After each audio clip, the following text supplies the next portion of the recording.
Hey guys, welcome back to another haul video. This is one of those kind of catch-all things, a little bit of everything in here. I got a few minor silver and bronze keys. I got some war and western stuff. Let's get at it. Hey, this first one, GI Combat 166. And I'm not sure how much work the Severins did for DC, but this is one of I'm thinking John Severin's covers. Everybody knows the stuff he did for Marvel.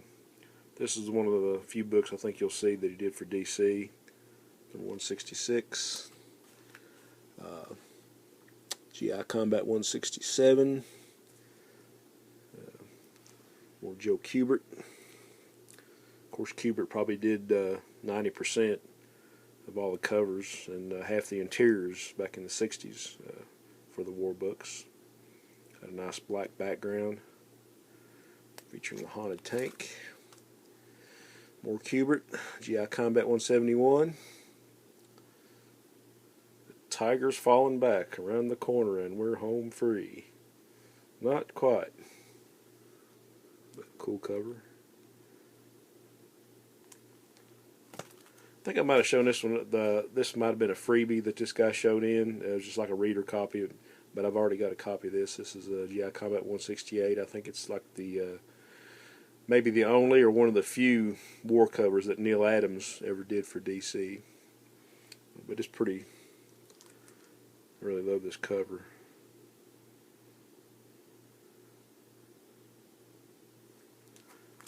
Okay, we got some Weird Western Tales. Jonah Hex plus El Diablo back up. It's number 17. I think most of these are like reader copies, but I was just trying to wanting to complete this run. Weird Western.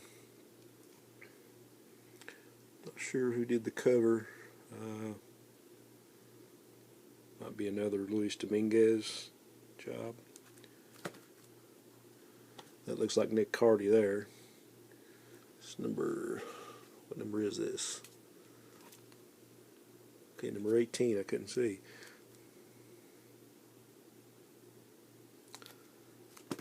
And this is a cool one. Like I say, all these are reader copies. Somebody has like got a marker and crossed the price out. They probably sold it at a yard sale or garage sale or something back in the day. But Weird Western Tales number 20. This is a Dominguez cover.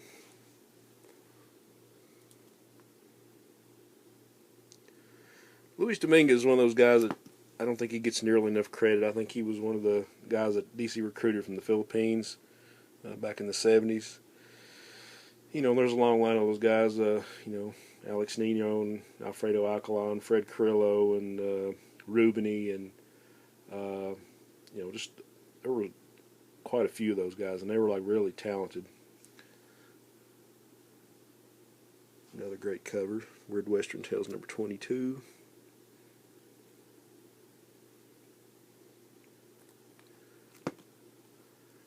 Number 24.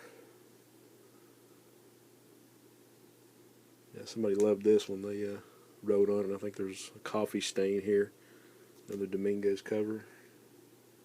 You can always see that little LD. A lot of times it's kind of hidden, but it's pretty much always there.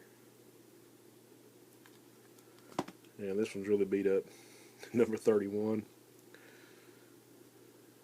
Look at all these brave little souls behind the corner telling Hex to draw. Hey. We paid for a killing and we aim to get one. Well, okay then. Another one's pretty beat up. Number 32. Not sure who did that cover.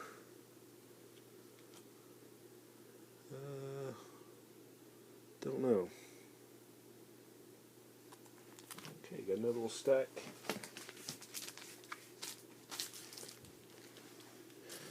It was the same dealer. I bought several lots off of them. I just showed some in another video. But here's some Weird War Tales I didn't have.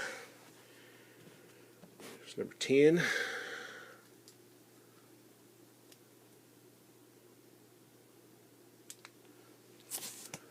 The early Joe Kubert covers, number 7.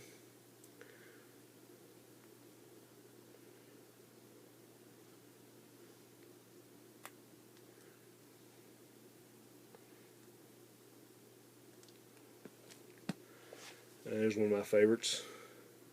Another Kubert cover. Who are you and what have you done to me? I have grown old.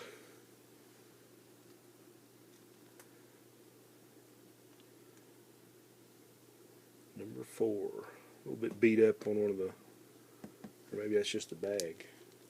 Hey, cool, that's just the bag. It's beat up. So the book's actually in pretty decent shape except for the edges there.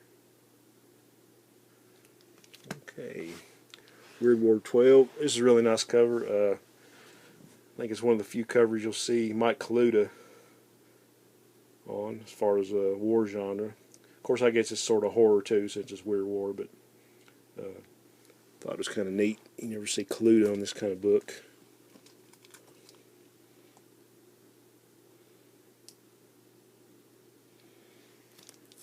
Okay, Weird War number 19. Another Dominguez cover. You got a G.I. on the left, and looks like Wheelie and the Chopper Bunch coming towards him. Okay, Weird War number 20. Forward, coward, there is no such thing as voodoo. That's why you have a skeleton in there playing a bongo solo.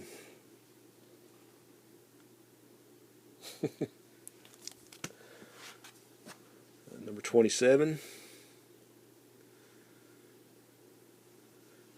The Germans just didn't pack much to eat on those subs. They're kind of bony. Okay, a lot of this is just some stuff filling in some gaps, and I got a few keys in here actually. This is DC Superstars number 7. I think this is one of the 2 issues that I needed to complete this run. And this was just another one of those books, kind of short-lived. I think it might have lasted 18 issues, but it featured like a different character or team every issue. Got a nice Jim Aparo cover. I think you got Aquaman going against Ocean Master, Aquaman's evil half-brother, and Aqualad and Aquagirl in their own story. So, okay, we have a special Marvel edition number 1. Got some great Thor reprints in it. Another great square-bound book, double feature.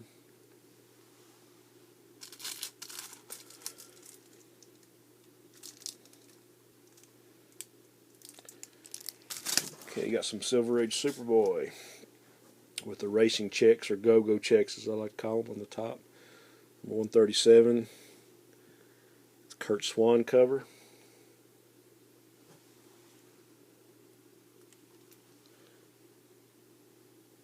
Mystery of the Mighty Might. I don't know what it is, but it seemed like 75% of these covers from like the Silver and early Bronze Age, Superman or Superboy's just like getting his ass kicked all over the place. I don't know what that's about. Okay, had a Silver Age issue of World's Finest that I had missing, number 174. Got a great Neil Adams cover. I think it's got a Gil Kane Green Lantern in the back. So, worth the price just for that. Which I didn't pay much at all for this, but, you know. Anytime you can get a Neil Adams cover and you got some Gil Kane art, it's always a bargain. Okay, and I had an issue of Jimmy Olsen from Jack Kirby's run that I was missing. I think I'm about 2 issues shy of having all that now. Up to this number 137. This was always I thought was a cool cover. Superman, it lashes out in fury, a new destructive force, the Four-Armed Terror.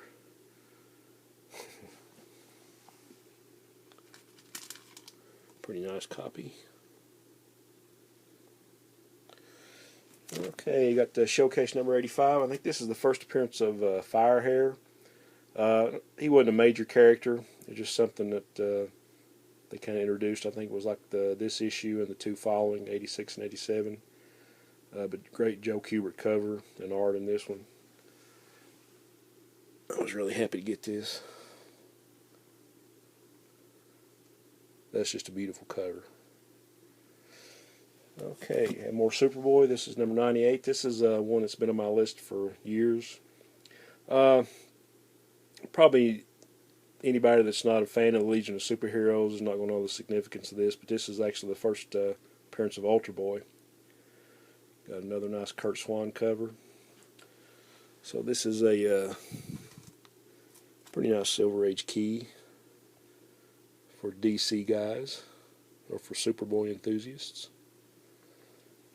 Okay, save the last two for best, or last for best. Yeah. Of course, you know I'm a big fan of Kubert's war stuff and Sergeant Rock and the Unknown Soldier character, but this is actually the first appearance of the Unknown Soldier. Our Army at War 168. Greatest mystery of the war is unlocked by Easy Company Sergeant Rock. I knew the Unknown Soldier. So this is actually the first appearance. And he must be unknown because I don't see him anywhere on there. I see Rock, but I don't see the Unknown Soldier. Of course, he could be one of the Nazis. You never know. But a really cool cover. Nice key for war comic fans. And this one was one I'd been wanting for quite a while too. This is actually the first issue of Star Spangled War Stories where the Unknown Soldier was like the lead character. So this is the start of his series. Another great Kubert cover. I've been looking at this book on eBay for a long time, and I just really didn't want to pay the money. I'm not cheap, I'm just frugal. But I went to a comic shop that I've been wanting to go to for a long time. It's about an hour and a half from here, and I found a copy that was really reasonable, and then I got up to the desk, and all the stuff I got was like 25% off of that, so probably 60 or 75% off, 60 to 75% off of the stuff I saw on eBay. The only thing wrong with it's got a little stain here, but otherwise it's a really nice copy. Really beautiful Joe Kubert cover. And also featuring Enemy Ace, another great character. Yeah, I think the stain is really the only thing wrong with it. But really happy to get this book. So, Star Spangled War 151. Alright guys, that's all for this one. I will catch you next go around. Onward and upward.